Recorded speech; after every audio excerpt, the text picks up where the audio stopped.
Shalom saudara, saya berdoa kita semua baik dalam lindungan Tuhan.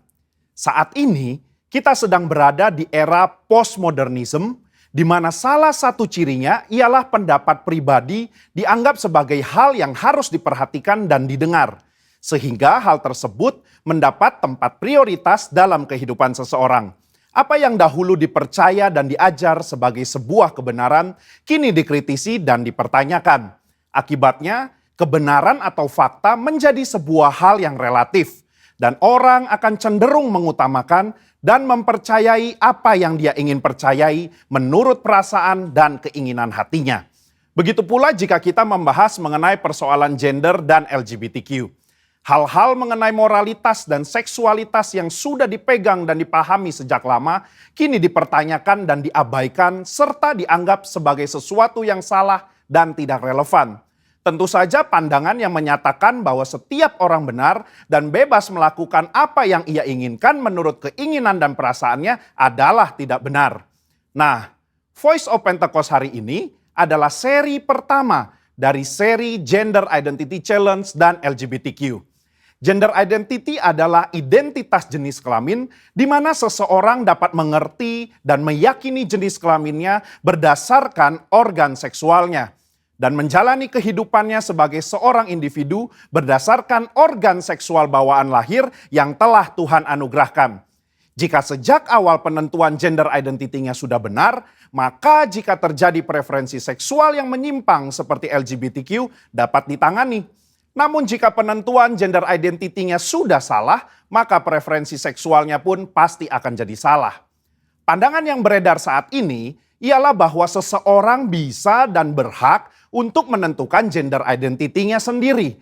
Bukan berdasarkan organ reproduksi seksualnya, namun berdasarkan perasaan dan keinginan sendiri. Jadi bisa saja seorang pria yang secara biologis adalah laki-laki, namun karena ia merasa dan menyatakan dirinya sebagai wanita, maka ia dipanggil perempuan dan menggunakan fasilitas umum yang digunakan oleh wanita. Bahkan memiliki ketertarikan dan hasrat seksual terhadap seorang pria. Begitu pula sebaliknya. Pandangan ini telah diterima luas dan dilindungi di berbagai negara. Sehingga segala sesuatu yang berhubungan dengan seksualitas, gender identity dan penyimpangan preferensi seksual termasuk LGBTQ harus diterima dan bukan merupakan sebuah kelainan. Namun bagaimana menurut Alkitab? Alkitab memandang LGBTQ merupakan penyimpangan seksual yang adalah dosa di mata Tuhan. Kejadian 1 dan 2 menunjukkan bahwa Tuhan menciptakan gender identity laki-laki dan perempuan berdasarkan organ reproduksi seksualnya. Bukan lewat feeling dan keinginan manusia. Kata laki-laki dan perempuan di Kejadian 1 ayat 26-28 merujuk kepada organ seksual yang mereka miliki secara biologis. Penciptaan dan penentuan ini adalah karya Allah yang luar biasa. Sebab ia ingin manusia dapat menghasilkan keturunan lewat organ reproduksi laki-laki dan perempuan. Jadi, jika seorang pria yang secara biologis adalah laki-laki, maka Tuhan ingin agar ia dapat menggunakan organ reproduksi seksualnya untuk menghasilkan keturunan lewat organ reproduksi wanita, itu pun hanya dalam pernikahan. Nah, masalah mulai timbul ketika manusia jatuh dalam dosa. Dosa membuat manusia membawa pikiran, keinginan, dan tindakannya yang terbelenggu oleh dosa, sehingga terjadilah gender identity challenge dan penyimpangan seksual. Orang yang menyimpang ketertarikan dan hasrat seksualnya tidak akan dapat beranak cucu karena kesamaan organ reproduksi mereka. Padahal Allah tidak pernah salah dalam menciptakan manusia. Allah tidak menjadikan manusia mengalami krisis identitas seksual ataupun ketertarikan dan hasrat seksual yang menyimpang. Sebuah penelitian menunjukkan bahwa krisis gender identity dan preferensi seksual justru dipengaruhi oleh 4 faktor. Yang pertama biologi, 2 pengalaman masa kecil, 3 pengaruh lingkungan atau pergaulan, 4 pengalaman saat dewasa.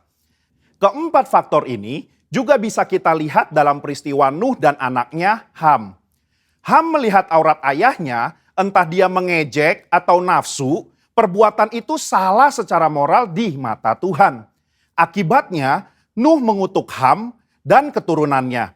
Hal ini menunjukkan adanya keberlanjutan penyimpangan dari Ham kepada keturunannya yaitu Kanaan. Selanjutnya kita melihat bahwa Kanaan dan orang-orang yang mendiami tanah Kanaan memiliki penyimpangan seksual juga. Apa yang terjadi di Sodom dan Gomora di tanah Kanaan dalam Kejadian 19 menunjukkan penyimpangan seksual yang parah dan bahkan sudah mempengaruhi Lot dan kedua anak perempuannya.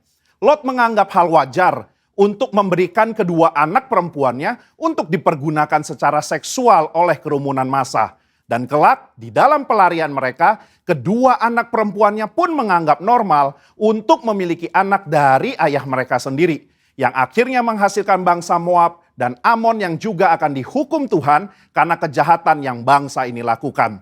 Kesimpulannya, gender identity merupakan hal yang penting dalam diri seseorang. Di mana gender identity tidak ditentukan lewat perasaan dan keinginan hati, melainkan lewat organ reproduksi seksual yang telah Tuhan berikan saat seseorang dilahirkan. Tidak ada orang yang lahir dengan keadaan atau hasrat seksual menyimpang seperti LGBTQ. Seolah-olah Tuhan telah membuatnya demikian. Tuhan tidak pernah salah di dalam menciptakan manusia.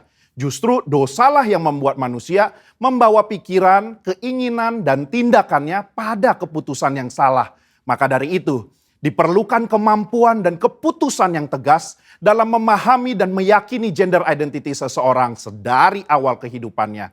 Sehingga di kemudian hari, ia tidak masuk dalam penyimpangan seksual seperti LGBTQ.